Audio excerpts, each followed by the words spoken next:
Anything you say can and will be used against you. No, just kidding.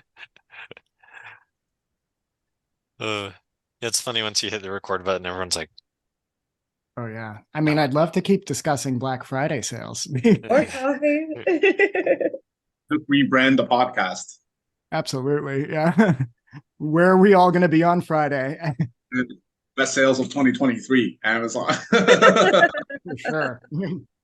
I have research actually prepared for that, so I'm good to go for that meeting if you decide to shift. Yeah, when we were up at SAS North last week, actually, I was pulling out a new like DJI tripod and some like lavalier mics that I had that were all fancy. I saw the sales prices this week on all of those. I bought them back in July. Yikes. I should have waited. It's totally worth it to just wait until November to get your new tech, guys. Oh, 100%. 100%. I used to not believe in the sales, right? I used to Oh, think it yeah. was just marketing or whatnot until one time I procrastinated a little bit and then I came a couple days too late and it went back to full price. And I was like, oh, it's not just a marketing tool. They actually is a real sale. So yeah, no more of those mistakes. I'm definitely getting things as they're on sale. Yeah, I was never one of those people to be at the outlet shopping at like midnight on Thanksgiving either. So I'm very glad I can do it from bed instead of having to Yeah, drive to like an outlet to get a good deal. So yeah. There's 100%. some cool tools. There's some cool tools that show you how far it's gone down, or what the price has been over the past couple months. Because some people, for the sales at least, they'll jack the price up, two That's what times, I'm saying. three Yeah, times, and then you're artificial. like, all right, we know what Mhm. you were doing here. Oh yeah. Yeah, this is awesome. And I see we've got some people showing up here, so really appreciate y'all coming. As you can tell, we're all pretty excited about Black Friday coming up. So we'll just give it a couple minutes and then we'll get going with the webinar here. Um, really appreciate you coming. While we're waiting, if you don't mind, like share in the chat, like where are you calling from? A lot of the content today, we have some awesome experts who have expertise across different geographies, and we'll get into that in a second with the introductions. But yeah, share in the chat where you're calling from. If there's any burning questions that you already have, feel free to kind of leave that in the chat, and like we'll make sure that we have a really good discussion there. So we'll just give it a couple more minutes, and then we'll get rolling. In the meantime, we'll just share our favorite Black Friday deals coming up. Well, monitors. I'd say if you're looking for a monitor right now, there's some really amazing sales on those wide screens. Acer Nitro monitor. There we go. There's my input for first Black Friday sale. It's Jonathan, your turn. Oh, I've been eyeballing the VR headsets, So cool. I love that. The monitor works. I need that. We've been growing a bunch at the company, and I need more monitors to take to events There because you all the go. new employees. I'm going to DC right after Thanksgiving. I'll Um, send you the links. yeah, Or I don't know if it's going to be the same in the States, right? Because you're probably got the better sales. Here in Canada, we get the leftovers of the good sales that you guys have up there. all right. Then if it's even better, I'll come and I'll tease you guys after. Gonna say Yeah. we have to comparison shop on all of this. I'm curious too. But the VR headsets, I got one for my brother and my younger brother. He's, 10, 15 years younger than me. And he loves it. He loves it. I've been meaning to get a second one so we can play and connect over the games. So I think that'll be really fun. Yeah. Vision Pro. I can't wait till that one hits the market. That seems super cool. Finally, it sounds like one company did it right. Um, like Meta, I don't think they did that good of a job rolling it out, but the Vision Pro sounds like it has just the right features. They kind of let Meta make all the mistakes, and they just like learned off of them and just created their prototype or their product now accordingly. Yeah, I think it's pretty exciting. So, well, this is awesome. Well, let's get rolling, shall we? So Right. let me share my screen and we'll kind of talk through, get things kicked off here.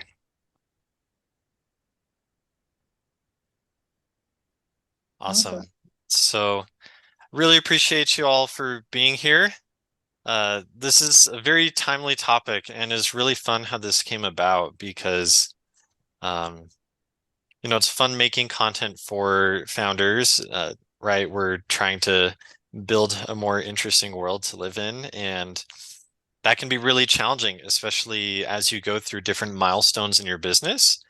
There's different stages of growth, both as a business, but also just the things that you have to learn and understand. And that context is really valuable. And so I'm with the Startup Stack, and when we were talking with Boast about this, we knew that this is a really timely topic, especially you'll meet our speakers in a second. The perspective that they have on this, the industry is often dominated by, well, are you raising VC money or not? And that's what you see in the headlines. That's what you see on all the social media, and that's what's really gets a lot of the attention. But there are so many other exciting ways to fund your startup, extend your runway, and especially these days where efficiency is very top of mind. I think this is a very timely discussion that we'll have here. So we'll kind of hand that off to our speakers and just go around and share introductions of who everyone is. So do you want to, let's see. Here we go. So yeah, what we'll basically go through for format is we'll start with some introductions, and then we'll kind of give an overview of what are the key lifecycle stages, and Paul will be going through that. And then we'll have a really awesome discussion with Tarig and Caroline, and then go into some Q&A. So feel free to ask your questions in the chat. We'll be watching to make sure that we get those answered and go from there. So starting out, I'm Jonathan Engel with the Startup Stack. You can find more at startupstack.com. And we exist, it's free for founders to access millions of dollars worth of deals on key software and services that you need to build your business. We love the startup ecosystem, and we built something that we wish was there for us and other companies we built, and just sharing that with you for free. And that part of that journey is we get to meet really amazing people like who we have on the call today.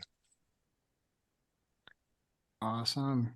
Thank you, Jonathan. And everybody, I'm Paul Davenport. I'm the head of content for Boast. So at Boast, our vision is to accelerate innovation across the world by helping startups unlock the true potential of their R&D.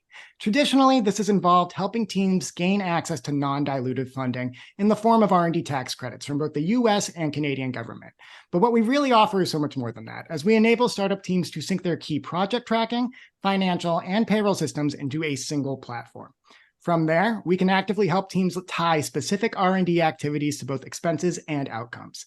This streamlines the process for identifying what qualifies for tax credits and ultimately maximizing those claims, while also giving teams access to an R&D system of intelligence to help them better allocate resources, apply for funding, and extend their runway at the end of the day. So in my role, I help lead the creation of thought leadership content for the team here at Boast, which includes hosting our What the Tech podcast, which actually features upcoming interviews with Caroline, Tarig, and exciting leaders from across the North American tech ecosystem. That said, I am thrilled to be here with this team and hope we can deliver some impactful findings for the folks in attendance today. It's awesome. Very awesome. Awesome. Well, I'm happy to introduce myself as well. Hi, everyone. I'm Caroline. I'm from OmniSync.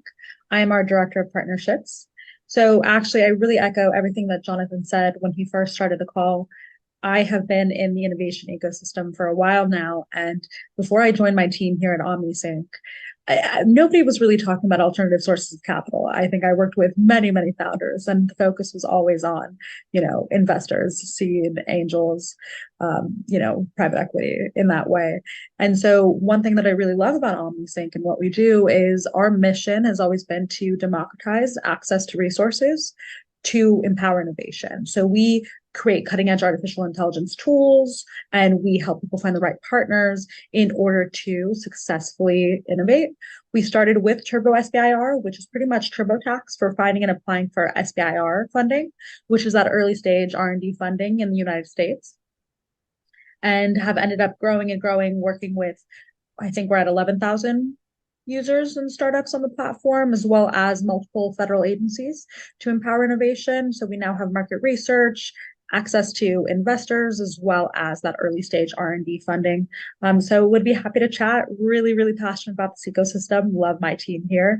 And overall, the vision here is to empower innovators and educate innovators to be able to extend their runway and do more and succeed and innovate. So love it. And thank you for having me today, guys.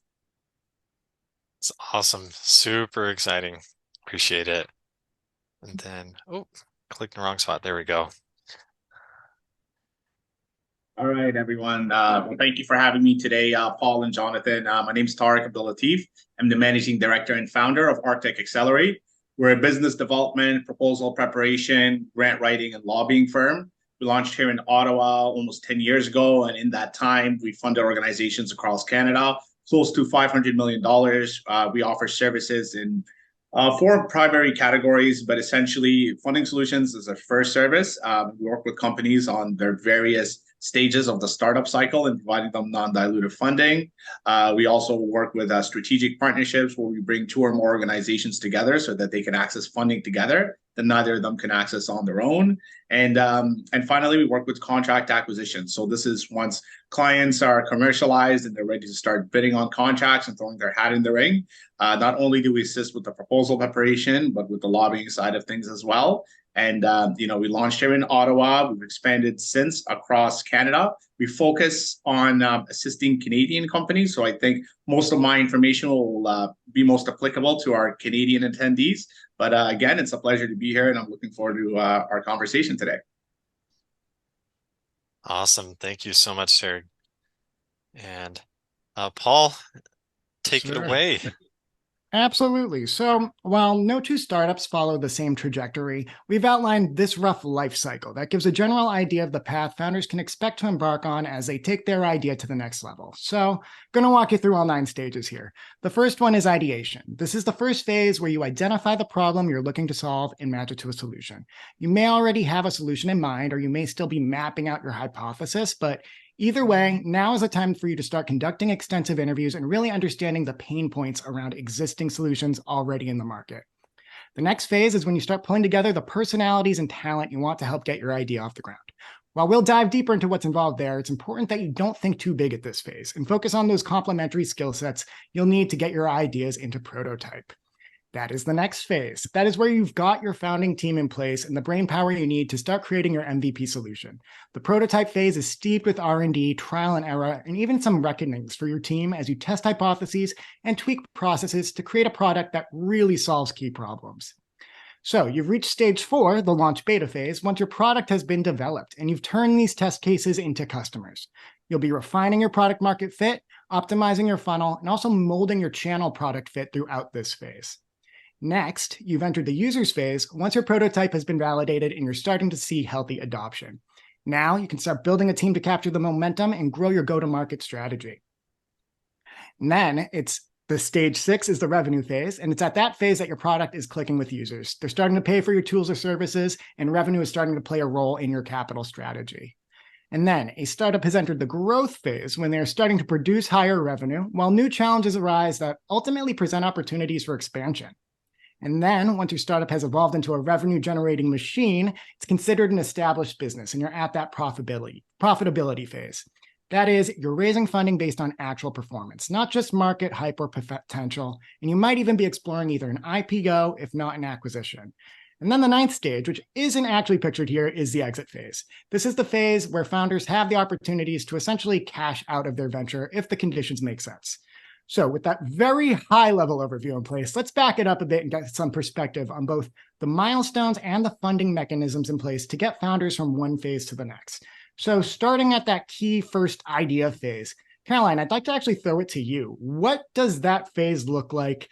What are we talking about when we're saying bootstrapping, and how do teams get the resources they need to start off on a good foot and get into a position to go on to that phase 2 and phase 3 and et cetera? Yeah, Paul, that's a great question. And I have to say, idea and concept is really where my favorite, part of the startup life cycle is. I used to work at a venture studio where we were working with founders, working with corporates, and just internally ideating and spitting out ideas. And it really is where there's so much potential. I think when I see founders start to get serious in this stage is when they start to focus on one idea. Many founders have a bunch of ideas, but when you start seeing the merit and start really, really diving in deeper to test out the concept and the feasibility of your idea is when I see people start digging their teeth in at that stage and start being really serious. I like to always, fail faster. I think that's the biggest thing in the startup community. And at this stage, this is when I am going out and I am doing a bunch of customer discovery, doing a bunch of calls with potential clients, trying to sell them, even if I don't even have a prototype at that point. And just really seeing who would be the early adopters and what I should be tweaking in that stage. Now, what's really interesting for me is we would have a ton of people come to us and want to go after funding, or people who frankly kind of gave up on their idea because they couldn't find funding. And that's really why I fell in love with my current company and what we're doing to help early stage founders, because so many ideas and so many concepts, so many potential companies with such impact really do die off at this stage because people aren't really sure how to approach this, especially first time founders, and they're not able to find the capital to keep going.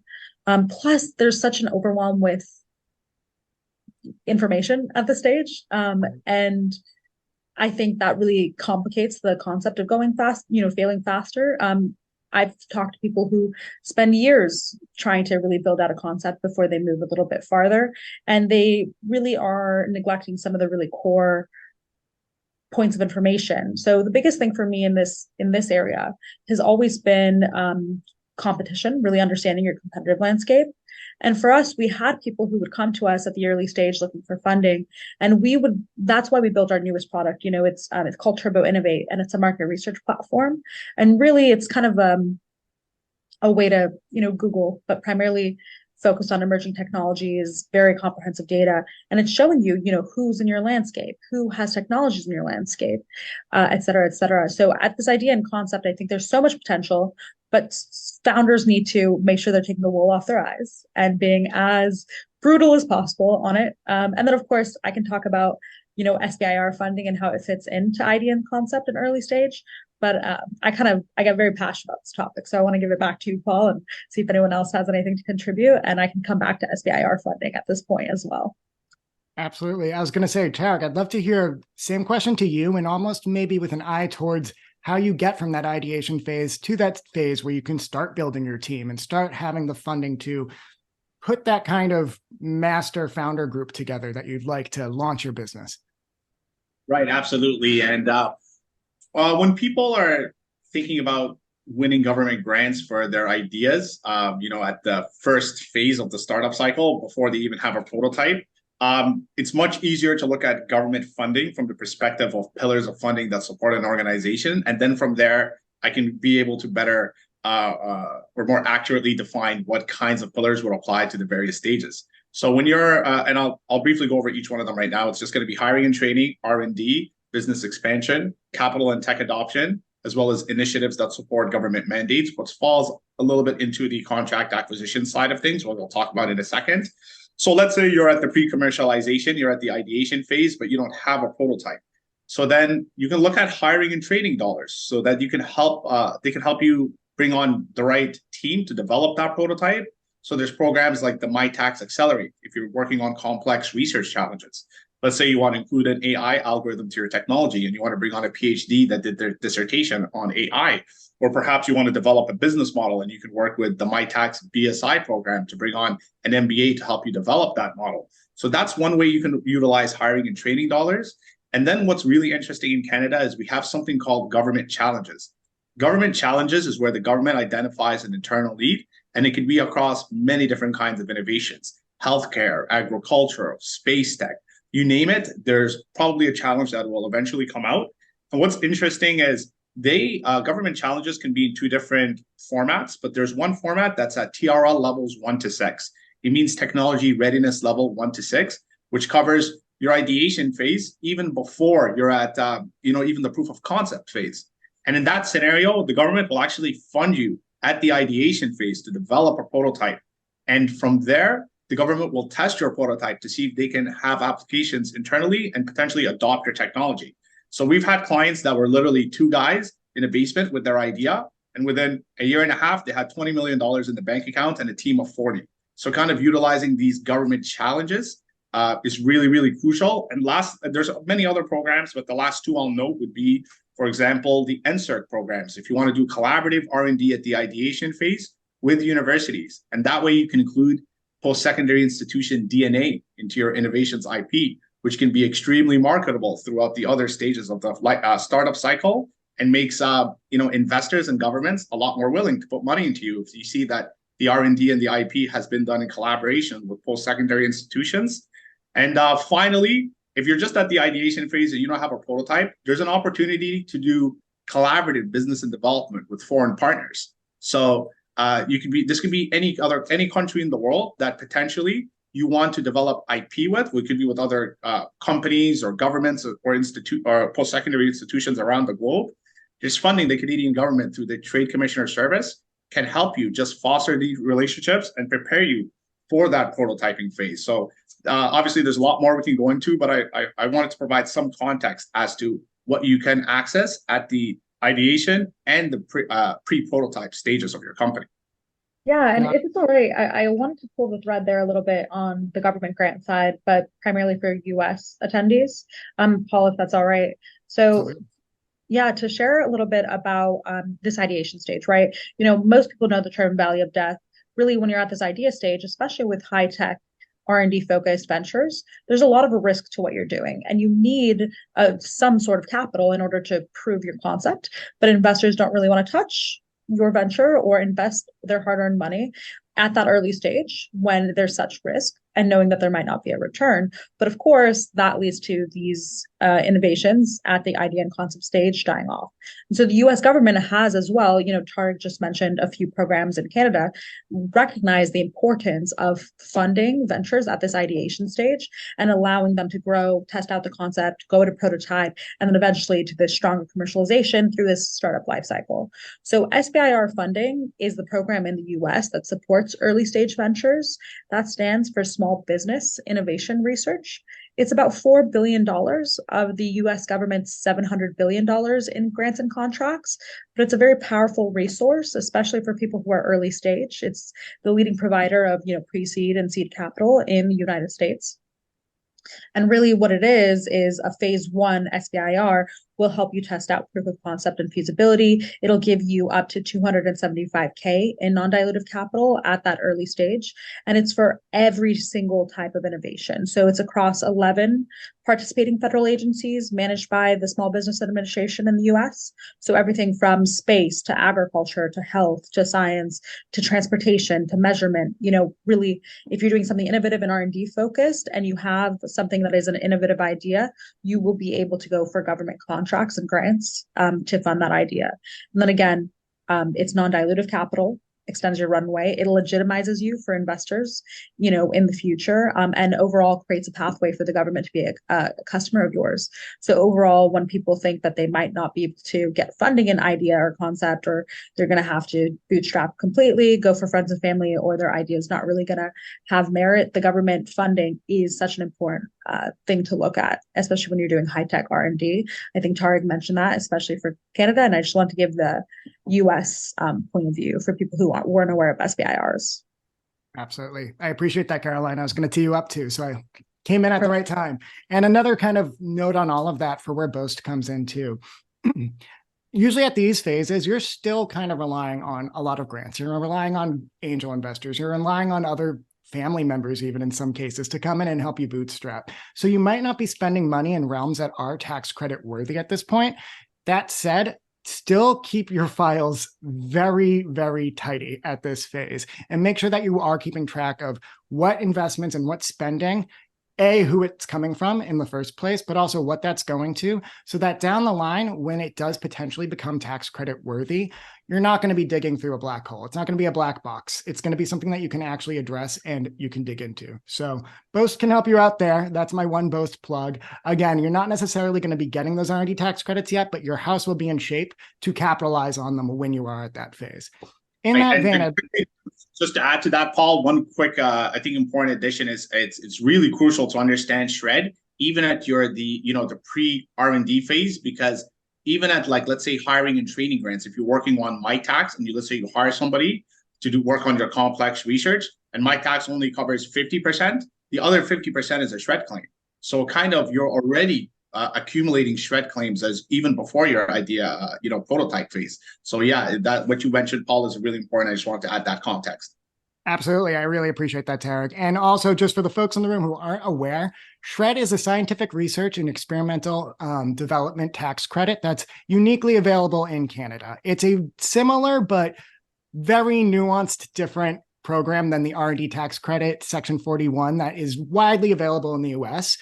We have lots of resources that kind of delineates how those programs stack up differently. There's a lot to get into it that I'll save for a different podcast or a different webinar, but we'll be sharing some of those resources in the chat as well so that folks on different sides of the border can kind of bone up on what makes the most sense for them. In that spirit too, I think we've kind of covered the different kind of available fundings and also milestones within those first 3 stages when you get from ideation into team building into prototype.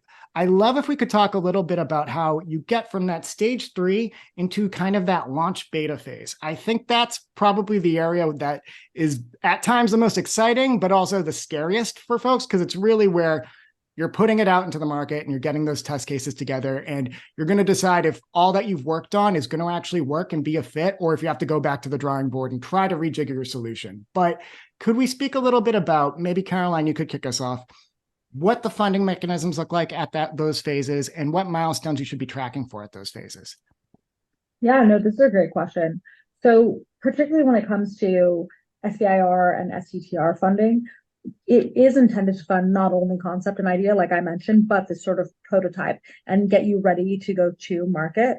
So what we tend to see is that our clients will get multiple of those phase 2 SBIR awards, go after different agencies, and really figure out with that funding and with that R&D what the different applications for their technology are, and really get kind of a head start in that realm. Nothing then replaces going after customers, because SBIR funding is only intended to give you that initial boost.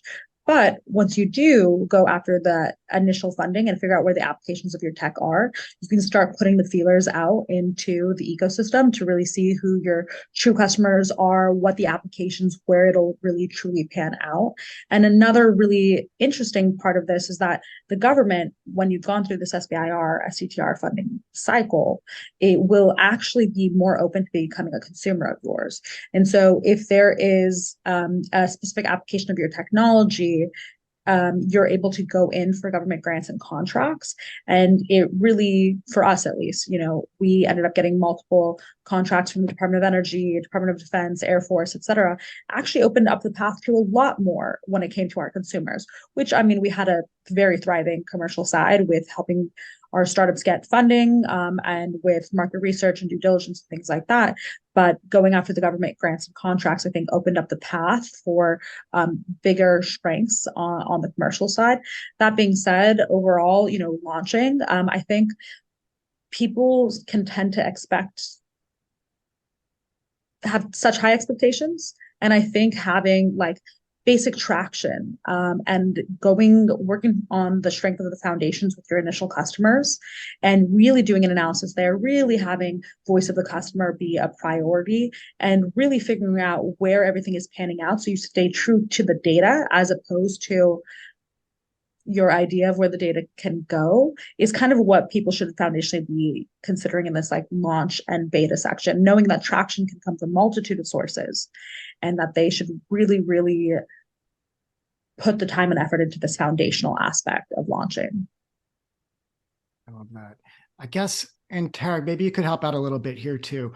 What is a good maybe mix of funding sources at this phase for a startup? I know it's going to be very different based on where the funding came from to begin with. If you were in a very vertical specific arena that gave you access to a lot of grants, obviously that's going to still be the main tailwind in your funding strategy at this phase too. But what's going to be a good mix before teams start getting to that phase where they have users, where they're approaching growth and they can start looking towards private equity or VC or banks or something along those lines?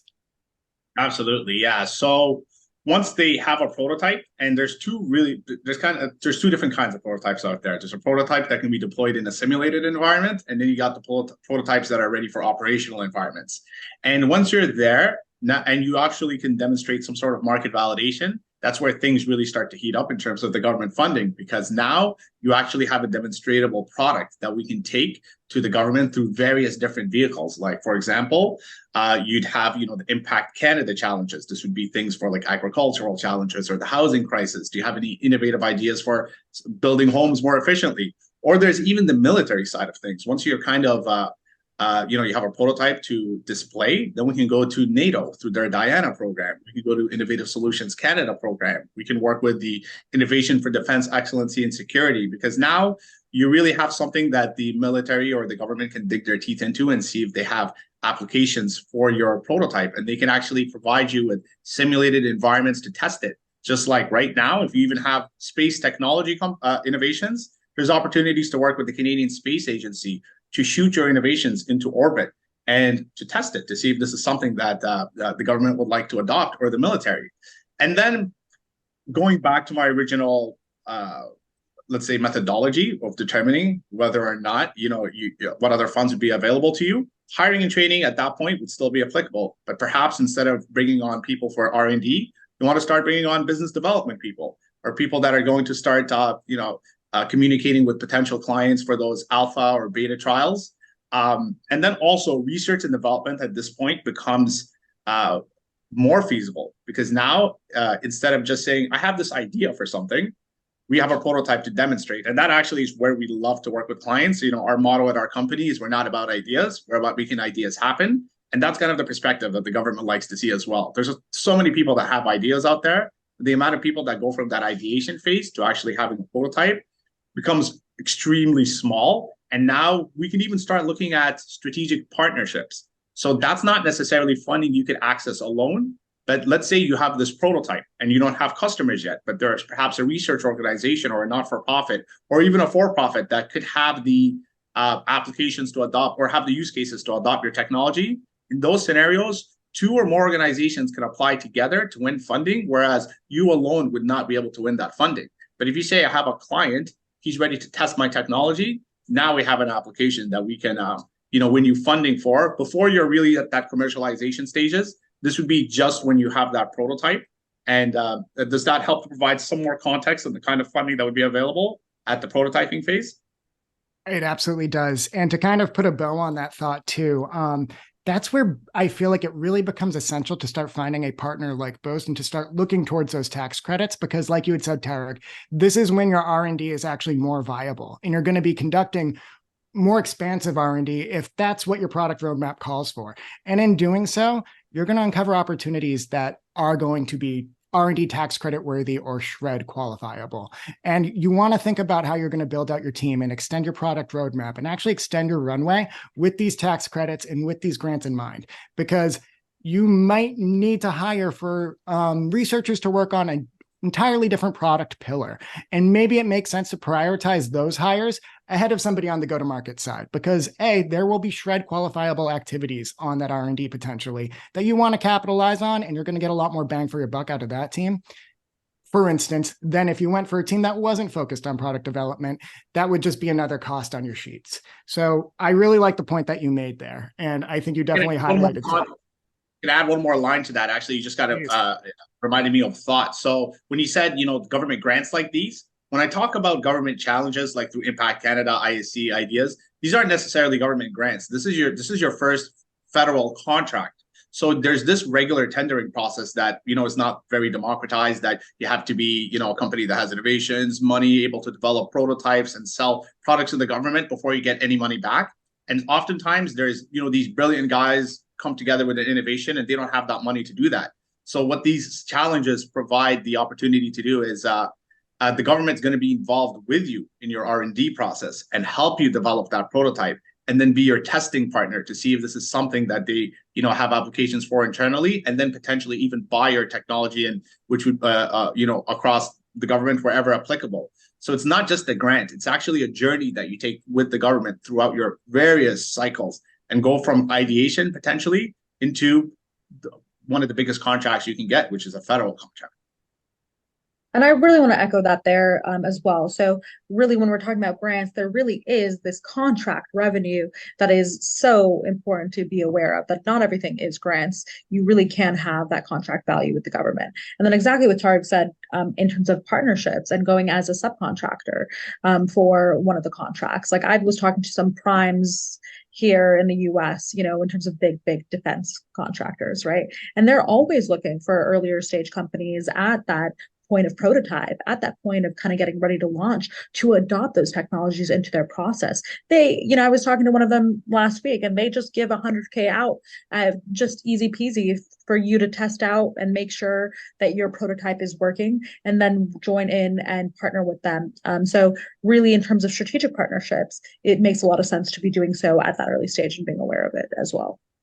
100%, Caroline. And if I can add one more point to that you just really reminded me of is, you know, when you're talking about primes, you know, here that's, you know, for people that don't know, it's a prime contractor. These are these multi-billion-dollar conglomerates that can provide military procurements or D&D procurements or Coast Guard procurements. Oftentimes they're building ships or jets or, you know, tanks or whatever it might be, rocket systems for the military. And in Canada, there's something called, and this is applicable too to all of the various cycles of the startup. There's something called the Industrial and Technological Benefits Policy here in Canada, which is really crucial to understand. It's one of the most powerful and underutilized programs. It's part of Canada's defense procurement strategy. And what it does is it creates obligations for prime contractors that are these, you know, Lockheed Martin, Seaspan, Raytheon, Bard. Whenever they win procurements with the government of Canada over $100 million for either the D&D or the Coast Guard, they're required to spend an equal amount of dollars that they received for that contract back into the Canadian economy over a certain duration of time, which is typically the duration of the contract itself. So an example would be like, let's say Lockheed Martin got a contract to build the CC-130J Super Hercules tactical aircrafts, and they owe Canada $5 billion now in transactions. They can utilize the tools under the ITB policy to dramatically lessen these debts. So let's say they're interested into a Canadian SMB, which is different than SME. It's a small and medium-sized business, 125 or less employees, not 500, which is actually about 80% of the defense sector here in Canada, companies that size. So they have various multipliers under the ITB, but one of the most important one is the research and development and commercialization pillar. Meaning if a prime contractor is interested in your technology at no matter what phase, for every dollar they invest into you, they'll receive a 9 times multiplier off their debt. So an example is a client of ours, you know, a client there's called Marino Systems in Quebec, got $10 million of investment from Lockheed Martin, and Lockheed Martin receives a $90 million credit off their debts to Canada. So as you can see, it's a really strong incentive to drive investments from prime contractors into Canadian SMBs, and there's various other multipliers that you could work with. But I think that's extremely pertinent to today's conversation. Absolutely, Tarek. And those are some big numbers, which I always like to hear too, because that certainly woke me up in all of it. So now, yeah, for sure. So on the topic of numbers, as we look at companies that are maybe in these later stages, they're hitting the user kind of mass, the critical mass that they're going to get that they need to get to that revenue phase. And then they start looking at other forms of equity that we haven't really touched upon here. We're looking closer to those VCs, those revenue-based lenders, those venture debt avenues. I guess, how should SMBs or even just startups in general start approaching this, and what kind of milestones and considerations should they bear in mind as they start talking to maybe more equity-based lending or investment strategies? That's a great question. Tarek, go ahead.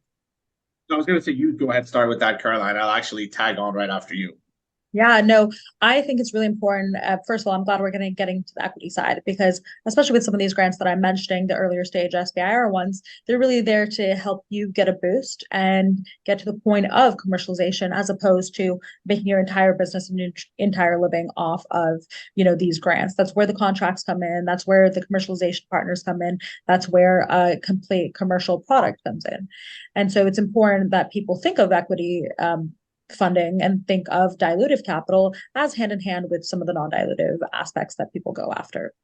Now, for me, I try to be incredibly bootstrapping with the way that I do, you know, business. I think it's important not to go to equity funders from a point of desperation, if possible, and so really, really understanding what your goals are as a business, really analyzing how you're investing your capital and what your needs are, connecting with potential other partners or contractors instead of necessarily immediately hiring a giant full-time team to take care of some of the needs that you might have, I think is important. I just think there's a lot to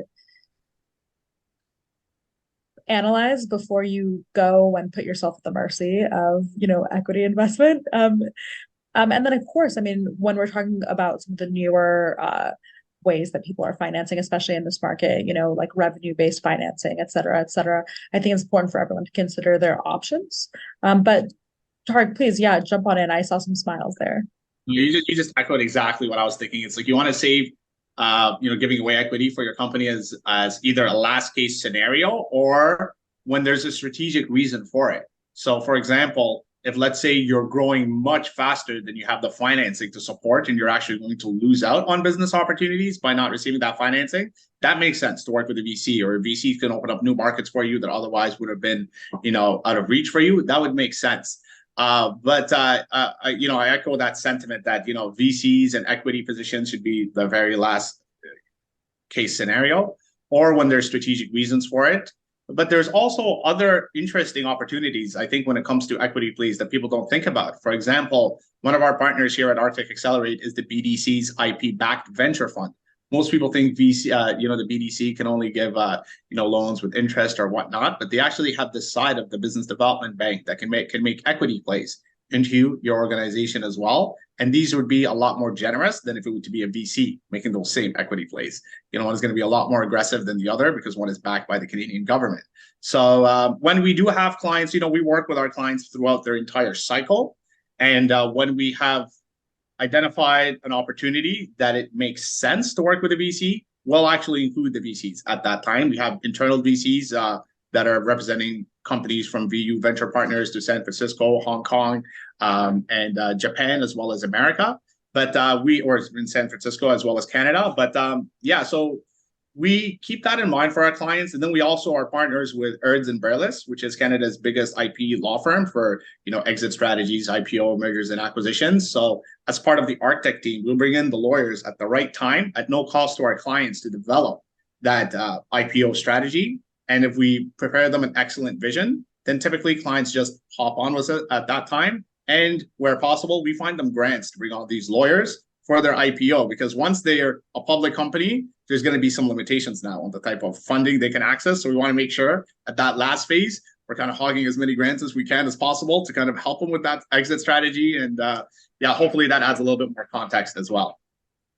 It absolutely Paul, does. do you mind if I make a quick comment here? I just want to highlight what a different paradigm this is. And this is what I mentioned at the start, and hopefully this is delivering on that of oftentimes it's, I have this idea, let me go raise some money. And that used to be the culture. And here you have Caroline and Tarek describing all these robust ways that you can get very far in achieving tons of business milestones without giving away equity. And that has tangible outcomes for you and your business. That opens up more room for your employee option pool, so you have more equity to incentivize great hires down the road. That could improve your exit down the road and actually just get paid more when you actually sell your business. And you retain control for longer, which is often misunderstood. And so I think there's this green bar across the screen showing that, like, throughout all the life of your business, these are things that you should be doing. And ultimately, I think this isn't used as much just because, one, it's not as in the media, it's not as cool, but I don't think there's anything cooler than funding your business and not having to give away equity, like what we're talking about here. And so, but it does come down to education. I think if more people were aware of these programs that are being described here, then we would see honestly, just better companies, because you're able to get further down the path, speak with your customers more. And by the time you're getting to the revenue generation phase, you're not, that orange part of the chart maybe is exaggerated of, yes, that you are spending deep, but look at all these other investments that are actually covering that rather than going into some hole because you're actually getting these creative funding. So this is like for those who are bootstrapping or just in this current fundraising environment, like this is just treasure. And I do want to kind of jump in there if that's okay, because that gets me so excited because it's exactly what we do here. I mean, we did start with the non-dilutive capital side and the SBIR funding, and helping people find and apply to all 700 billion in federal grants and contracts here at the US. But we realized, I mean, everything that Tarik's mentioning, everything that you're mentioning, Paul, everything that Jonathan's mentioning, there is such a multitude of opportunities there. There's such a multitude of strategic partners or, VCs, and frankly, my favorite way of, getting capital through your profit and your users and paying customers. And I mean, we've now created this entire ecosystem where we're matching people to like those strategic foundations and investors and grants and contract vehicles and potential customers and all of it. I mean, it's kind of an art, you need to find the right balance for your for your company, but just the foundation of it, that's why I do this. I love the education of knowing there's a multitude of things out there is just step one. Too much. Yeah, it's too much to know for a lot of companies out there. If you're busy trying to figure out, how am I creating this prototype or how am I creating this product, it's almost too daunting to consider what are all of the various different programs municipally, provincially, and federally that can apply with my work. And the thing is, even if you did study and kind of understand how these programs work, it could be 3 months later, the fiscal landscape funding totally has changed. So it's constantly Absolutely. changing and they can keep up while concentrating on their company, which is why we have an excellent relationship with the government here in Archtech Accelerate in Canada, is because they rely on organizations like us to act as the boots on the ground and kind of be their avatars for where the government might be really slow in kind of, government. Slow is almost a synonym, right? But they need guys like us to go out there and figure out what's most innovative out there in the market, connect it and match it with the right programs, prepare them the most feasible applications, because that's another really big gap is eligibility to apply to something does not mean feasibility to win.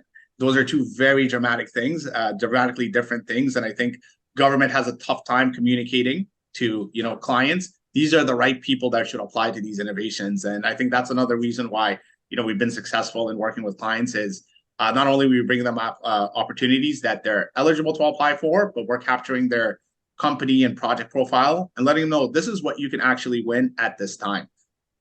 Tarek, I love that. And I think that really drives home to the main mission of what we're doing here at Boast, too. If you're a startup founder or if you're just in the startup space at all, you're very busy. You have your idea. You're working on executing on that R&D. You could spend all of your time trying to navigate either the IRS or the CRA tax code to understand what you qualify for.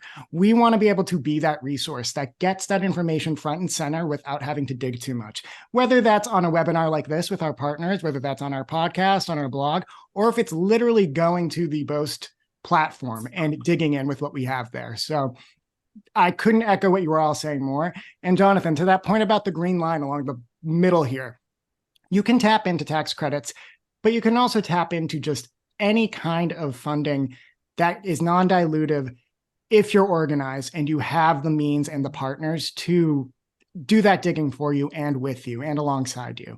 And to your point too, we also have a note there about Boast Quick Fund. That is unique to Canada, but that is tied intimately to our Shred program up here in Canada. Basically, if you are able to actively qualify for what activities in your R&D will throughout the year eventually be Shred applicable, we'll help you get that funding front and center so that you don't have to start going that private equity route way too early. You can still retain as much ownership as your business as you want at key phases without kind of jumping out and getting off of there before you're ready. So beautiful points all around, guys. That's awesome. Well, I do want to open it up to a bit of Q&A and kind of closing remarks with the last 10 minutes we have here. Let me, Kaylee, I don't know if you have anything there. I've got some pre-submitted questions we can add and make sure speakers have kind of some closing thoughts here. So kind of interrupt me here. One of the first, I mean, just kind of the basic question is just like who does this apply to and who does it not apply to? And maybe you can kind of guide that, Paul, but especially, you hear a lot about R&D tax credits in the US, for example, like I don't know which is the better question. Who does that apply to, or who does that not apply to? Does it apply to everyone and it just depends on timing, or is there people that, hey, if you're this type of company, it might not be a fit? I think it really comes down to, again, finding a partner who can figure that out for you. Because I think there is something out there for everybody, but it's a complicated and very legalese process of understanding just the tax code. And I think on day one, don't try to learn it on your own because you'll just miss the boat. It's not something that you can bite off in one chew. Go with a partner like Boast or like any of the teams here that can really help do that heavy lifting for you.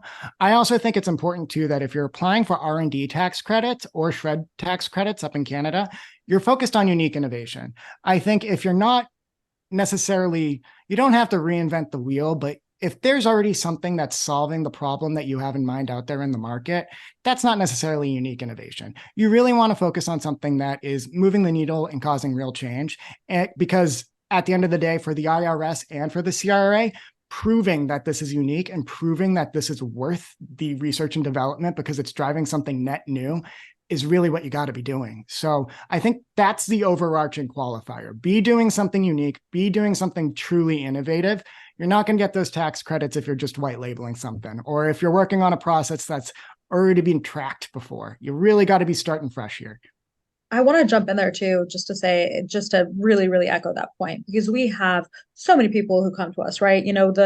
The words non-dilutive capital or grants really, people are salivating and people need it, for their companies.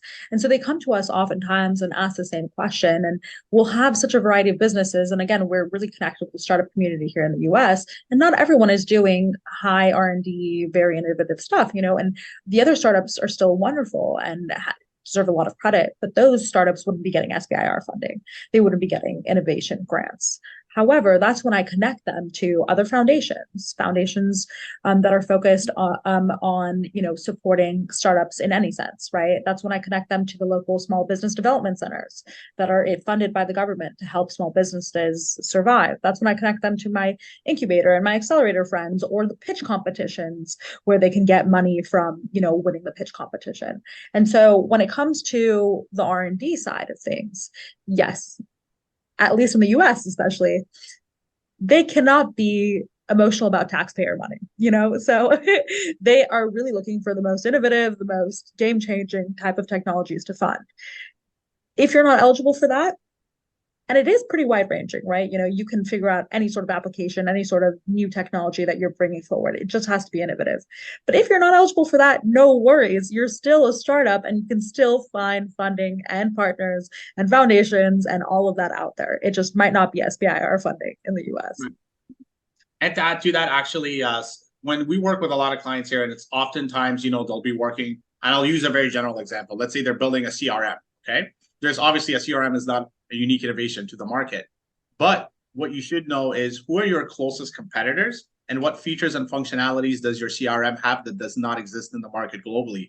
And typically, if you can define 5 features and functionalities that are significantly state of the art, then that usually can push them over to that threshold where now it's like not just that we kind of separate innovation from invention, right? There's now becomes an invention that's state of the art that can be a SHRED claim. So don't just think because there's people like you that exist in the market, it totally kicks you out of applying for funding. If you know in clear black and white language why you are an incrementally transformative than what already exists, then there are absolutely a very strong argument to be made on why you could access funding still. Yeah, and for sorry, for us here as well. I mean, people come in and they ask us, what is innovative? What is this supposed to mean? And it really is subjective oftentimes. You just have to position it the right way for the government entity. Exactly. But in addition, I think I just really wanted to echo Targ's point, because I think that's what I was trying to say even at the beginning stages. And that's why we built our market research Turbo Innovate product. You need to fail as fast as possible and figure out what your true differentiating components are, I think just figuring out your differentiation is going to be core for making you survive, save your time, save your the pain, and all of that, through the journey. Marketing in advance, right? If you know what makes you difference, you understand what you're going to market to right away in the beginning. Absolutely. Yeah. And Caroline, I was going to echo exactly what you said there. I think brand differentiation is a huge thing too, even when you're just looking at your product. You could have invented a category on your own, but if you are just blindly focused just on your customers and not looking at everything that's happening outside of you too, you could lose the market in the process. That's a larger conversation, but I do think that differentiation and really understanding what's in market is key from the very start, ideation all the way through exit. Absolutely. Yeah, it's tough because I feel like we're touching on some stuff that would probably kick off another awesome hour of discussion, you know. Um, and I know yeah, it's really fun when you get people that are excited about what they're talking about in the same room. And even though we're not physically in the same room, I'm grateful for a world where we can all connect across borders and across time zones. And so I really appreciate everyone's input today. So I guess maybe kind of like 30-second hot take, any kind of final closing thoughts before we wrap up today? Well, Yeah. be, depending on the feedback that you get, Paul, if there's, suggestions for, topics that we should expand on for our next discussion, let me know. I'm more than happy to join. I think we have a really excellent panel here. Caroline and Jonathan, it was awesome, collaborating with you in today's discussion. And Paul and Kaylee, thank you so much for setting everything up. And, I'd say let's set up a part 2. Absolutely. I'll echo that. I can't thank this team enough for coming together here. We've had a blast in just the few meetings we've had to prep for this. And today I feel like this went beautifully because we all brought the energy, and also we have such shared mission. We really want teams to hold on to their inventions, hold on to their innovation, and get it to the phase where they can really enjoy that success. So I think that kind of shared energy, it makes for a great webinar. And I guess my spiel about Boast too, I'm going to echo it again. We really want to be a resource for you. So go to boast.ai, check out our podcast, What the Tech, look at our resources that we shared in this chat, but also go to OmniSync, go to Archtech Accelerate, go to Startup Stack. We're all in this together, and we're all flavoring everything that we're bringing to the table too. So we're not going to tell you conflicting answers. We'll all try to make sure that you get what you need to succeed. Absolutely. Yeah, this is awesome. Well, thank you so much, everyone, for coming. I really appreciate the time and attention here. And, I think the big takeaway for me is this isn't something you're going to DIY. You're not going to go down the street, go to Home Depot and come home with some tools and figure it out. Like, don't, if you walk away from this and you're reading IRS tax code, you've messed up. Like, that is not the takeaway. So, with these experts and the people that we're working with, I think this can really make a big difference. So thank you, everyone, and appreciate it. Thank you, guys. Bye, everybody. Bye, guys. Bye-bye. Bye-bye.